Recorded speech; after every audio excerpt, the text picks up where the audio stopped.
multiple school closures and delays, especially over towards the mountain areas. And that crawl is going to be running at the bottom of the screen coming up here. You can also always go to our website, wate.com, and look under the closures tab. It's also right at the very top as well. Hey, rain and wind's going to be developing overnight tonight, but I want to point this out and stress this here in the valley. So places like Union County, Knox, Blunt, all the way down through Loudon, McMinn, our winds really don't pick up until about mid-morning tomorrow. Not the case for the higher elevation areas, though. You're already starting to see some gusty winds. I'll show you that, and much of the area could have some locally heavy rainfall. There's going to be a lot going on over the next really 24 to 48 hours. Notice the camera bouncing here. We're at about 2,000 feet in elevation, Campbell County at McLeod Mountain, so the wind is picking up there. And even in Crossville, look at the flags. We're atop City Hall looking down Main Street. This is the southbound traffic here, northbound traffic going here on the bottom of the screen. So the wind's already picking up there in Crossville. They've got gusts of 23, but we're seeing gusts of 42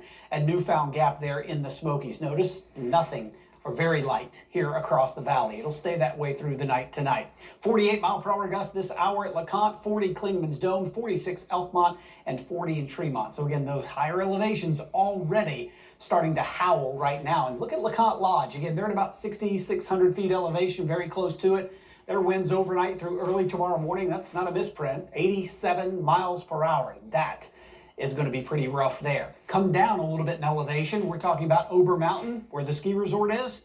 70 plus mile per hour winds through early tomorrow morning. But here, lower elevations, again, for now, no wind advisory. Got a feeling they may update that a little later tonight, but I think their point was the Weather Service is not going to be seeing those winds overnight in the lower elevations. It's more like mid-morning and beyond tomorrow. See, 8 a.m., 29 gusts, but then 35 to 40 throughout much of the rest of the day. So again, if it's trash day, get that trash can in as soon as possible tomorrow morning. All right, here's kind of an overview from overnight through Tuesday. Everybody's shaded in orange. Winds can be gusting over 50 at times.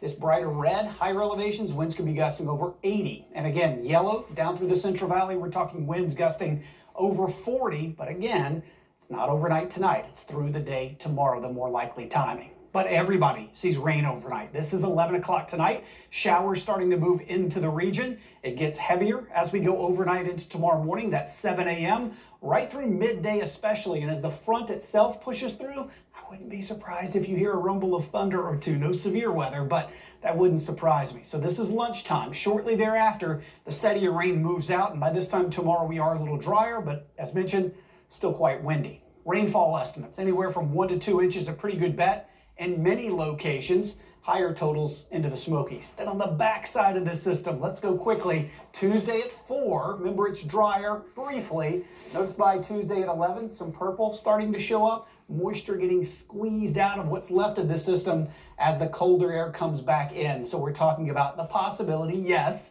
maybe ½ inch or less for our plateau counties. Kentucky, dusting to none, 1 to 2 for the higher elevations of the Smokies. Hey, we get a little bit of a break Thursday. Run outside, enjoy it. Sunshine, 53, more wind, more rain for Friday, and man, another chance of a light wintry mix. I told you this winter was going to be active, but this is like every other day active. You did tell us. All right, Ken.